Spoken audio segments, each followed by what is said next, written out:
Hello students, good morning to all of you. आप देख रहे हैं चैनल आपका अपना बॉर्न इकोनॉमिस्ट और इस वीडियो को एंड तक देखिएगा, लाइक कीजिएगा, शेयर कीजिएगा, सब्सक्राइब कीजिएगा। हम कॉरिलेशन के टॉपिक को कंटिन्यू करते हुए आज स्टार्ट करेंगे नेक्स्ट टॉपिक, रैंक कॉरिलेशन। जैसे कि हमने पिछली वीडियोस में Karl Pearson's coefficient of correlation को पढ़ा, उसका मेथड और इसका मेथड बिल्कुल अलग है। जबकि यदि हम कॉरिलेशन की वैल्यू कैलकुलेट करेंगे तो दोनों से आंसर सेम आएगा। कार्ल पियर्सन्स कोएफिशिएंट को हम स्मॉल r से रिप्रेजेंट करते हैं, रैंक कॉरिलेशन को कैपिटल R से रिप्रेजेंट किया जाता है। रैंक कॉरिलेशन को प्रोफेसर स्पीयरमैन ने दिया था, इसीलिए इसको स्पीयरमैन्स कॉरिलेशन कोएफिशिएंट भी कहा जाता है, स्पीयरमैन कॉरिलेशन कोएफिशिएंट।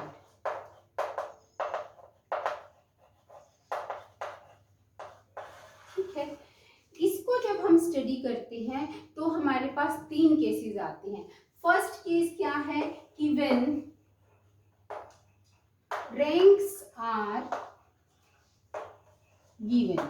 एक वैसी सिचुएशन होती है कि जब ऑलरेडी आपको रैंक असाइन होते हैं और उसके बाद आपको आर की वैल्यू फाइंड आउट करनी होती है। दूसरा मेथड है when rank are not given, when ranks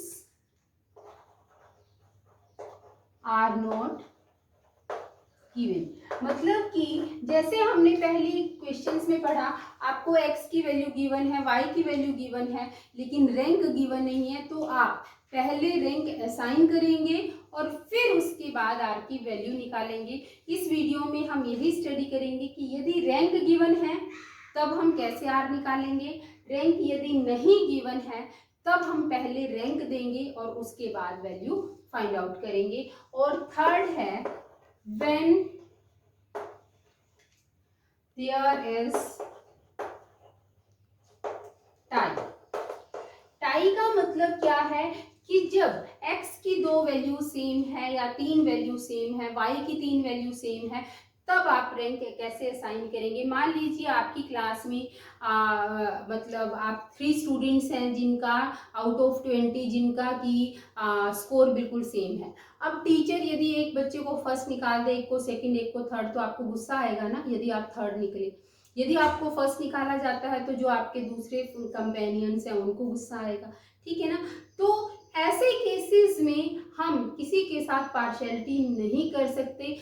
rank correlation coefficient में जो आप रैंक असाइन करेंगे उसका भी एक अलग तरीका है, जब आपकी x और y की वैल्यूज इक्वल होंगी। ठीक है, तो हम अब सबसे पहले स्टडी करते हैं when ranks are given and what will be the formula when ranks are given. यह है r is equal to 1 minus 6 summation d square divided by n cube minus n।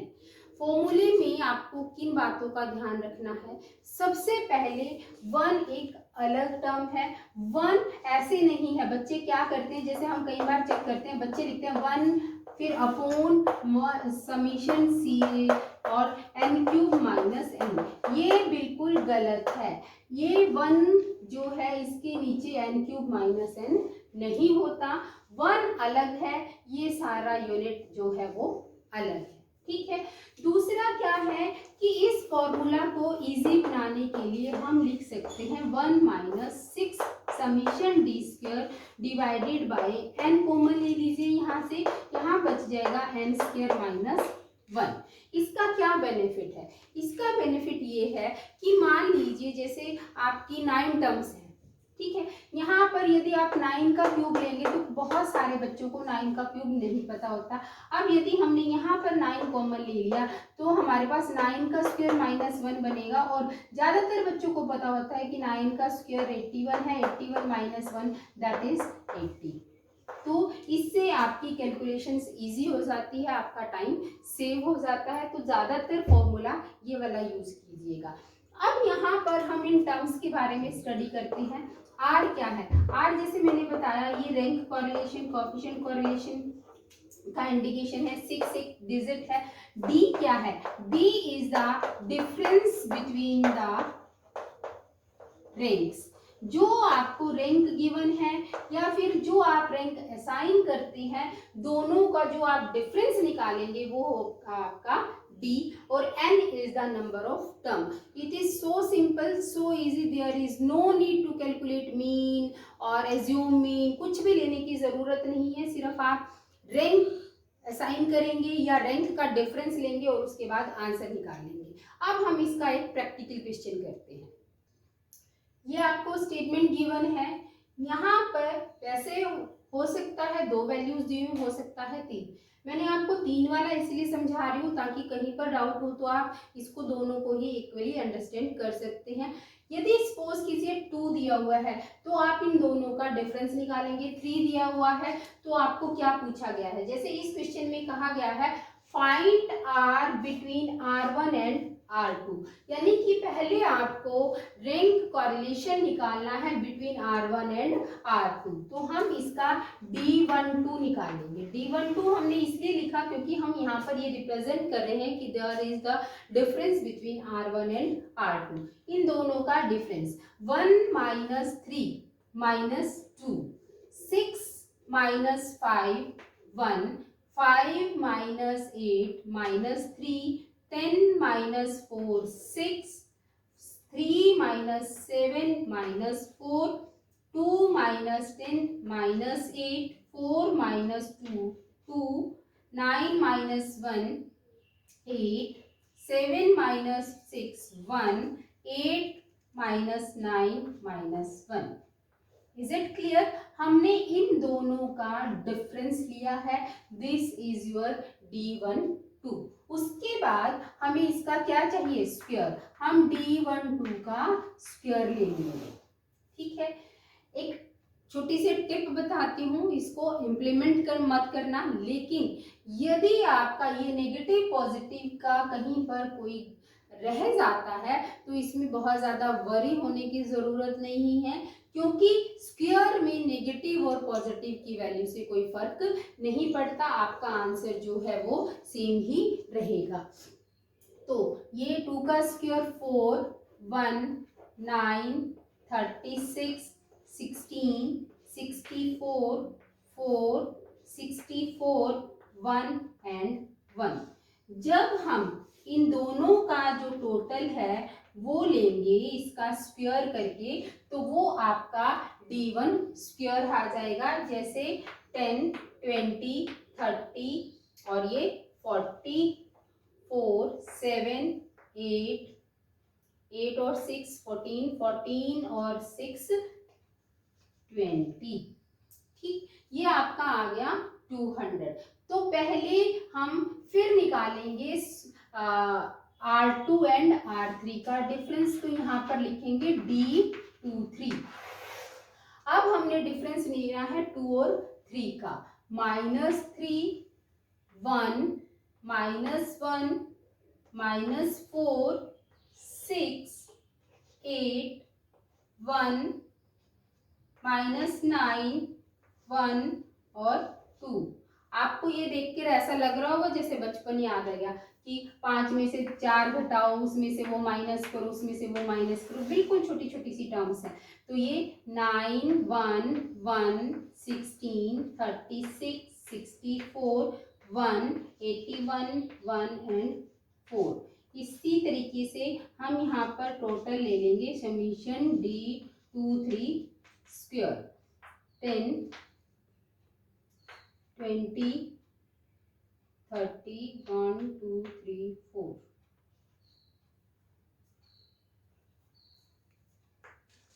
9 10 18 और 3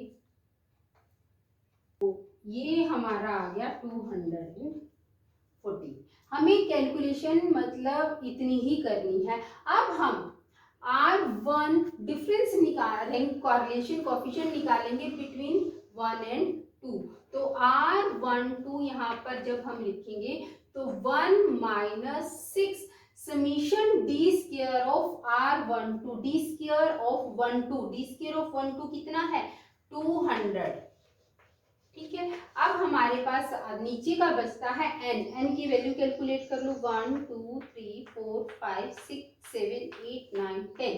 तो 10 इंटू 10 का स्क्वायर माइनस 1, तो ये आपका आ जाएगा 1 minus 1200 divided by 10 into 100, 10 का square 100, 100 minus 1 99।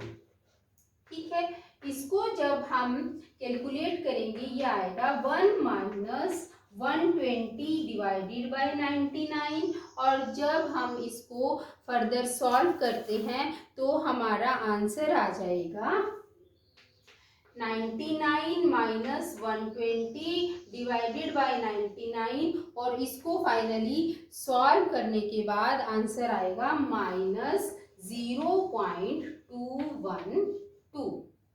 Is it clear? 0.-212। तो ये क्या रिप्रेजेंट कर रहा है कि इन दोनों R1 और R2 में जो रिलेशन है वो नेगेटिव है। ठीक है, अब हम वैल्यू निकालेंगे R23 की।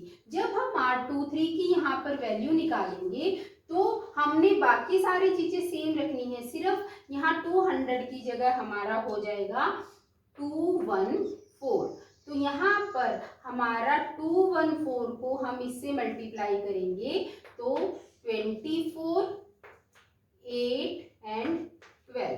तो अब हमारा ये 10 से 10 कैंसिल नहीं होगा।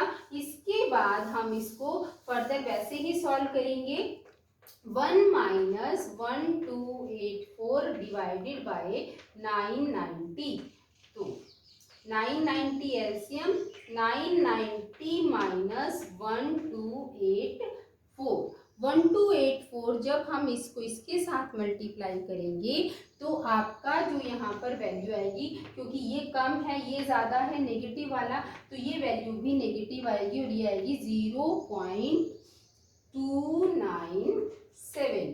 ठीक है, नेगेटिव पॉजिटिव का यहाँ पर आपको ध्यान रखना है, क्योंकि ये फिर रिप्रेजेंट करता है कि कॉरिलेशन कोएफिशिएंट नेगेटिव है या पॉजिटिव है। अब नेक्स्ट क्वेश्चन है when ranks are not given, जब रैंक गिवन नहीं है। क्वेश्चन ये उठता है, कई बार बच्चों को यहाँ पे डाउट होता है कि हमें पता कैसे चलेगा ये रैंक गिवन है या फिर ये रैंक गिवन नहीं है, कैसे पता चलेगा? देखिए, जो हमारा स्टैट्स का टॉपिक होता है वहाँ पर स्टेटमेंट को स्टडी करना बहुत ही ज़रूरी है। जब आप स्टेटमेंट स्टडी करेंगे तो जहाँ पर रैंक गिवन होगा वहाँ पर लिखा होगा rank are given to the students या गिवन बाय द जजेस आर फॉलोइंग। ठीक है, जब आपको x और y की वैल्यू गिवन होगी फिर आपको वहां पर लिखा होगा the value of x and y are given, you have to find out the rank correlation coefficient. तो आपको स्टेटमेंट को पढ़ने से पता चल जाएगा रैंक गिवन है या x और y की वैल्यू गिवन है। अब जब हम जो क्वेश्चन अब कर रहे हैं उसमें हम सेकंड पार्ट करेंगे, जैसे हमने 3 उसमें कहा था कि first ranks are not given, second when ranks वो first rank are given, second ranks are not given. यहाँ पर रैंक गिवन नहीं है लेकिन रिपीटेड भी नहीं है। तो सबसे पहले जब x की वैल्यू रिपीटेड नहीं हो तो हम रैंक कैसे असाइन करेंगे? सबसे पहले क्या है इसमें, हमने इसमें एक चीज का ध्यान रखना है कि हम वैल्यूज को किसी भी ऑर्डर में अपने आप अरेंज नहीं करेंगे। जैसे हम मीडियन में निकालते हैं ना कि असेंडिंग या डिसेंडिंग ऑर्डर में लिख लें, वो हमने नहीं करना। जो वैल्यू जैसे दी हुई है हमने उसको एज इट इज वैसे ही रखना है। दूसरा, अब हमने करना क्या है, हमने जो x की सबसे हाईएस्ट वैल्यू है उसको लेना है। सबसे बड़ी x की वैल्यू क्या है?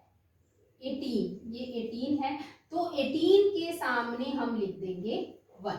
सबसे ज्यादा नंबर लेने वाले बच्चे को हमने क्लास में फर्स्ट कर दिया। अब उससे कम वाले को हम क्या कहेंगे? वो सेकंड है। तो 18 के बाद 17 जो है ये सेकंड हो गया। देखो अब 16 भी है, 16 है तो ये थर्ड है। 15 को 4, ये हम रैंक दे रही हैं x को, या फिर इसको रैंक 1 भी लिख सकते हो। ठीक है ना।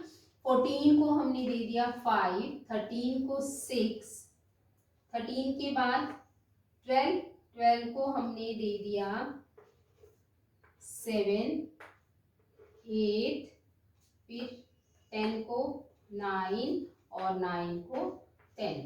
तो टोटल हमारे पास देख लो कितने हैं, 1 2 3 4 5 6 7 8 9 10, यानी कि n इज इक्वल टू 10 है। हमने 10 रैंक असाइन कर दी x को।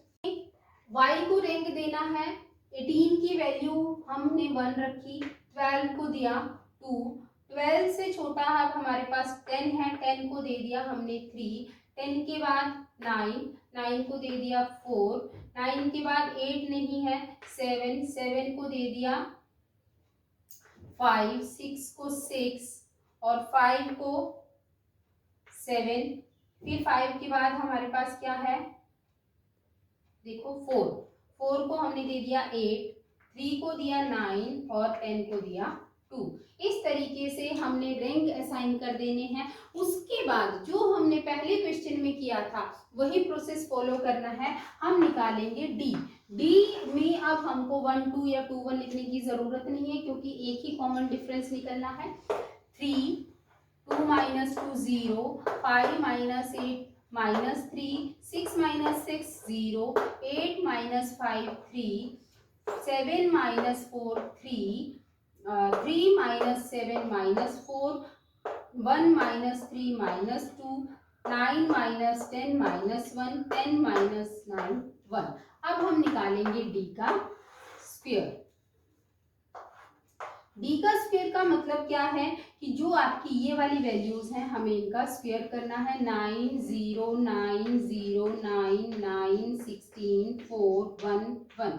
हम इसका टोटल ले लेंगे। 18 ये 0 है, 27 37 38 39, ठीक है, और 1 ये आ गए आपके 49। अब हम ये वाली वैल्यूज यहाँ पर पुट कर देंगे। r is equal to 1 minus 6 into 49 divided by 10 into 99। 99 कैसे आया, 100 minus 1 99, 1 minus 6 into 49 divided by 990। तो 990 माइनस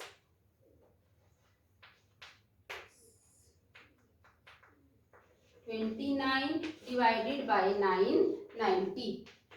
हमने अब इसका जो है डिफरेंस लेना है। डिफरेंस इसको 990 को 2 में से ये माइनस करेंगे, ये आ गया 6, ये आपका आ गया 4 और ये आपका आ गया 6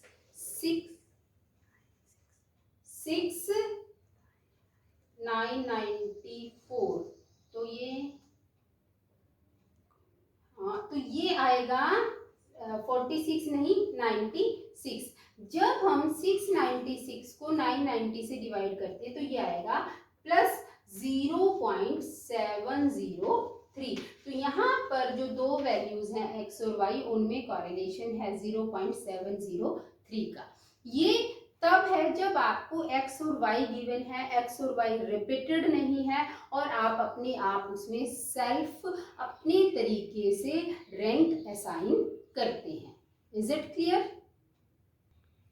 अब देखिए हम अब वो क्वेश्चन करेंगे जब आपको रैंक भी नहीं गिवन और r की वैल्यू रिपीटेड है, यानी कि आपका और आपके फ्रेंड्स के मार्क्स जो है ना सेम है, तब टीचर आप दोनों को कैसे इक्वल लेवल पर लाकर खड़ा करता है। ठीक है, यहाँ पर हम देखेंगे सबसे हाईएस्ट वैल्यू है 28। 28 को हमने रैंक दिया फर्स्ट, जैसे अभी हमने पिछले क्वेश्चन में स्टडी किया, इसको रैंक दिया 2, फिर उसके बाद 18 को रैंक दिया 3, ठीक है, 16 को रैंक दिया 4, 16 के बाद 15 को दिया 5 और 5 के बाद हमारे पास 15 के बाद बचा 12 को दिया हमने 6। अब हमारे पास बचा एक 10 ये, एक 10 ये। यदि हम देखें तो हमने इसको देना है 7 और इसको देना है 8। देखो टोटल कितने हैं, 1 2 3 4 5 6 7 8 एंड 8 है लास्ट रैंक हमारा, 8 आना चाहिए। अब हम रूल के अकॉर्डिंग तो ये क्या कहते हैं, जैसे हमने अभी स्टडी किया कि भी लोवेस्ट वैल्यू को, तो हम एक को 7 दें, एक को 8। अब आपको तो नंबर 8 दे दिया, आपके फ्रेंड को पोजीशन दे दी 7, तो आपको क्या लगेगा, वो आप गुस्सा आएगा ना कि हमारे मार्क्स सेम है, वो मेरे से आगे कैसे हो गया। अब रैंक स्पीयरमैन कहता है कि हम ऐसा नहीं करेंगे। हम क्या करेंगे, जैसे हमने एक 10 को 7 दिया, एक 10 को 8 दिया, हम इन दोनों का एवरेज ले लेंगे। ये आपका आ जाएगा 15/2 यानी कि 7.5। तो हमने दोनों 10 को 7.5 देना है। समझ आया? ठीक, कि पहले हम सीक्वेंस वाइज रैंक असाइन करते चले जाएंगे, फर्स्ट सेकंड थर्ड फोर्थ, जो रिपीटेड वैल्यू है उनकी रैंक वैल्यूज आप कैलकुलेट कर लो, दोनों के सामने लिख लो, और फिर उनका एवरेज जो है ना वो आपका रैंक आएगा। ये थोड़ा सा अगले पीस में भी क्लियर हो जाएगा आपको। यहाँ पर देखिए कि 18 को हमने रैंक दिया 1, फिर उसके बाद 16 को 2, 15 को 3, 15 के बाद हमारा 14, 14 को 4, 14 के बाद हमारा आया है 12। अब 4 हम दे चुके हैं, एक 12 को देंगे 5, एक 12 को देंगे 6। हमने इन दोनों का मतलब हमने असाइन किया है, दिया नहीं है इनको, ये सोचा हमने कि एक का 5 नंबर पड़ता है, एक का 6 पड़ता है, ठीक है। हमने इन दोनों की एवरेज ली, एवरेज आ गया 11.5, तो हमने एक 12 को दे दिया 5.5 और दूसरे 12 को दे दिया 5.5। किसी के साथ भी गलत नहीं होना चाहिए। अब हम यहाँ 6 तक पहुंच चुके हैं, फिर हमने बात की 11 की, 11 को दे दिया 7 और 10 को दे दिया 8। Is it clear? यहाँ तक क्लियर है? फिर उसके बाद हम इनका ऐसे ही जैसे हमने डिफरेंस निकाला था उसी तरीके से डिफरेंस निकालेंगे। डी, ये इसका डिफरेंस आ गया 3, इसका डिफरेंस आ गया 3.5, ठीक है। फिर इसका डिफरेंस आ गया 6, इसका डिफरेंस आ गया -4.5, इसका डिफरेंस आ गया -1, इसका फिर डिफरेंस आ गया 4.5, ये आ गया 3, ये आ गया -2.5। फिर हमने इनका लेना है डिफरेंस यानी कि डी का स्क्वायर, ठीक है। इनका डी का स्क्वायर आप कैलकुलेट कर लीजिए, 3 का स्क्वायर 9। देखिए ये मैंने आपको डिफरेंस का स्क्वायर लिख दिया, 3 का 9, 3.5 का 12.25, ऐसे करके सभी का। जब हम इन सब का टोटल निकालते हैं तो टोटल आपका डी का स्क्वायर आ गया 114। अब मेन है कि फॉर्मूला में क्या चेंज होगा। देखिए फॉर्मूला में इसके बाद यहाँ तक का फॉर्मूला आपको क्लियर है, फिर चेंज होता है, हम लिखते हैं 1/12 m³ माइनस m, जितनी बार आपका रिपीटेशन हुआ है। आपके क्वेश्चन में रिपीटेशन कितनी बार हुआ है, देखिए 2 बार रिपीटेशन हुआ है, एक बार 10 का, एक बार 12 का, ठीक है। तो हम यहाँ पर ये फॉर्मूला 2 बार अप्लाई करेंगे, एक बार मतलब इस 10 के लिए और एक बार इस 12 के लिए। अब m की वैल्यू क्या होगी, m की वैल्यू होगी आपकी 2, क्योंकि 10 कितनी बार आया है 2। यदि 10 3 बार आएगा तो हम m की वैल्यू 3 लेते। अब 10 कितनी बार है 2 बार, तो m की वैल्यू 2। यहाँ पर भी m की वैल्यू क्या है 2। इनकी वैल्यूज आप पुट कर दीजिए, r 1 - 6 summation D square 114 plus 1/12 2³ minus 2 plus 1/12 2³ - 2 divided by total number कितना है 8 × 8 का स्क्वायर -1। आप 8 का क्यूब लिखेंगे, फिर वही 8 का क्यूब बच्चों को नहीं आता तो ये इजी है। यहाँ पर 1 - 6 बाहर रहेगा 114। जब आप इसको सॉल्व करते हैं, देखिए इसको सॉल्व करने का बड़ा आसान तरीका, जब भी आए एक ही वैल्यू पुट करनी है, 1/12 8 - 6 वो सॉरी 8 - 2 का क्यूब 8 माइनस 2 2, तो ये आएगा, हमेशा ये आपका आएगा 6/12 यानी कि 1/2 या फिर 0.5। जब ये वाली वैल्यू हो तो इसकी जगह आप लिख दीजिए 0.5। 2 बार है तो 2 बार 0.5 और 3 बार है तो 3 बार 0.5। Is it clear?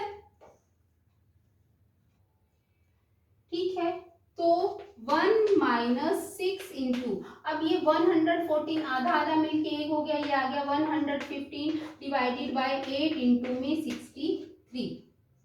इसको अब जब हम सॉल्व करेंगे तो ये आएगा 9396 डिवाइडेड बाय,